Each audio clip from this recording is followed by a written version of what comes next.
my first country I served in was Trinidad, and Arima was my first area I was in. Love Arima. Arima's amazing. And so we're in Arima, and it was the time, so I went down December of 97, so I guess it must have been January, February, March, one of those 3 months, because I was there for about 4 or 5 months. They have Carnival, and they have it every year. Carnival is it's a huge party in the whole country. Businesses will actually board up their windows. Any glass windows they have, they'll board them up and close their business down for the however many days Carnival is. And the instruction we got as missionaries was we were not allowed to go out during Carnival. We had to stay indoors.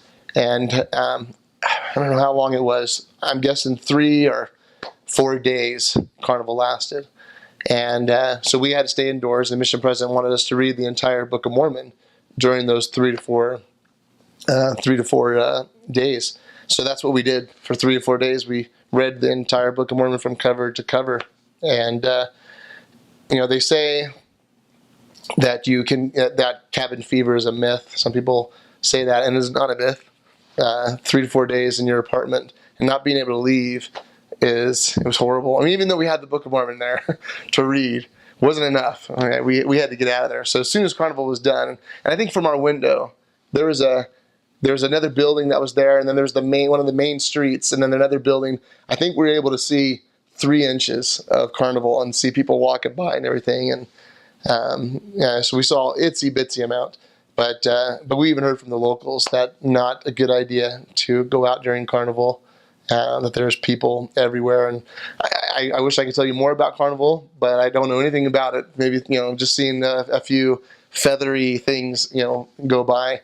But I heard there's a lot of immorality and suggestive things that go on. And so that's why they board things up. It gets pretty crazy. Lots of drinking and it's a huge party. It's a huge college party, I guess you could think of. And that's but Trinidad is very tropical and very it's the tropics meets the city. There's a lot of nice cities that you go through, lots of busy cars, but Trinidad's awesome. Amazing food again, just like all the other stuff. It's the best food I've ever had. In Trinidad, it definitely is a one-of-a-kind experience. There's definitely like a lot of curry.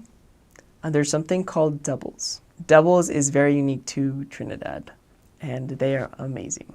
It's very hard to explain, but it's basically 2 slices of kind of like this fried bread. And there's special, I don't know how to explain it.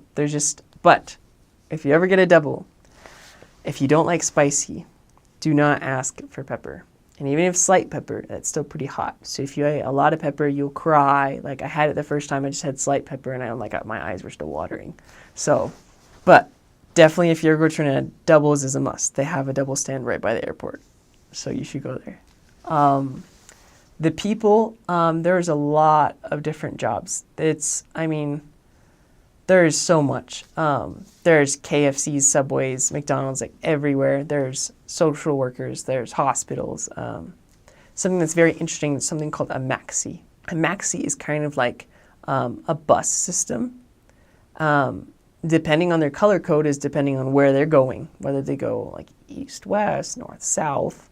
And you pay for however long you're on it. Not like time-wise, but like for destination to destination. So it's kind of like a taxi, but like huge and just picks up everyone. There's also small, like actual taxis. On the license plate, you'll see whether or not they're just a normal car or whether or not they're a taxi. Because a normal car and a taxi look exactly the same except their license plate. And so you can just like wave out, and like a car will just stop by. And there might be other people in it, you'll just hop in.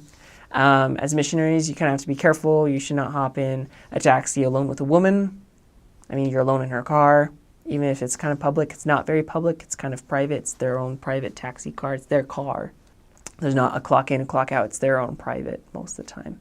The Trinidadian dollar, there's about, for every 7 Trinidadian dollars is about 1 US dollar. And so, like I saw some Trinidadian money. Most missionaries try and get the $50 bill because it's the coolest. It's like partway see-through. Probably the culture, one of the biggest things they're famous for is Carnival. So if you've ever seen the movie Rio, they have like Carnival that they show in Rio de Janeiro, Brazil. Trinidad is like probably the second best in the world after Rio de Janeiro. There's a part where like missionaries just can't leave their apartment for like extended period of time because like it's not okay to go on the streets. So there's a lot of, it's normally around February and March. So there's a lot of excitement there. There's like a whole bunch of prep for that. People get excited. It's definitely part of their culture. So it's very, you see a lot of people, especially when it's their first carnival, being a member. It's kind of different for them. There's definitely a lot of crime in Trinidad, but I'm sure that's like wherever you go. There's just like, something that's very interesting is that you, being a white female, they just kind of like stare at you sometimes because like, you're so beautiful. So sometimes they'll just give you free stuff. So the sister missionaries will give us free stuff sometimes. There are men who have like coolers of soda or their fruit, and so at big stoplights, when it's backed up, they will come out and just go car to car trying to sell, if that makes sense. So that's pretty frequent. In Trinidad, they drive on the left side of the road. So that's, so just be prepared for that if you have to drive. You can get your Trinidad driver's license, actually. It's kind of cool to take home. If white shirts, long sleeve means that you're the boss. Short sleeve means that you're kind of like an assistant. And so, of course, we wear short sleeve most time as missionaries, but if you do receive like more respect in businesses if you wear long sleeve. So most of the time when you'd work in the office, you'd wear long sleeve, and if you're going to go do certain things. The financial secretary most time wears long sleeve whenever he makes financial transactions at a bank. And that's something that most people don't know.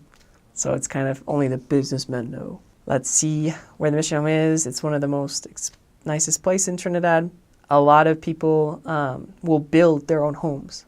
They will take concrete bricks and build them. And most of them, like a lot of people I taught, were living in homes that their father built.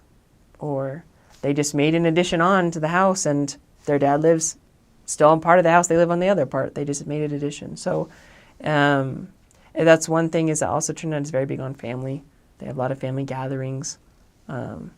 And a lot of people really do believe in God. So there's a lot of people that are Hindu and Muslim. There's something called Indian Expo where people from India actually come over to Trinidad. And so you can buy a lot of things. It's kind of like a bargaining. So my first time I kind of felt bad because like I was like trying to talk them down. Like, no, like Indian Expo, like I don't want to pay this much money for this much, but you're supposed to talk them and talk them down the price at least. And so it is very, very interesting. You do have to receive like the First Presidency's permission if the family is very, very Muslim, because they can be targeted if they become a Christian. Hindus, they are just so open. They're like the nicest people. And most of the time the members that were Hindu and then converted, they are one of the strongest because they really learned who Christ was. And they have a very strong testimony of him. And so because of that, sometimes you will be teaching people that do not know who Jesus Christ is. Most of the time they might have heard about him, but not known him seriously. Most Muslims know who Jesus Christ is because they consider him a prophet. So just be prepared for that. Be prepared for, there's a lot of drinking in Trinidad, but it's just something very common people drink. It's just not I don't think you should be scared of it. Just like be prepared. There's a lot of Rastas. Just like go with the flow, one love, man. So I would say that's probably a lot of main highlights from Trinidad. So after that, I went to Trinidad. That's where I finished my mission. I served in a place called Curepe. And Trinidad's awesome. A stake was just organized there about 4 or 5 years ago, and that was the only time I served an award, and it was really, really cool. The people there are awesome. Trinidad's will just feed you till you die. And so I really like that. Their food's the best. Lots and lots of Indian people there, lots of Hinduism. But it was a really good place. It's a lot busier. Grenada was just a really quiet place. There was one main road that wound around the whole island. There's like one traffic light, you know, just nothing. And Trinidad is a lot more Americanized, you know. They have Wendy's there, which obviously makes it like America. And traffic lights. So it's a good place. It's a lot different, but it's a good place. And the people there are a lot more similar to Grenadians. So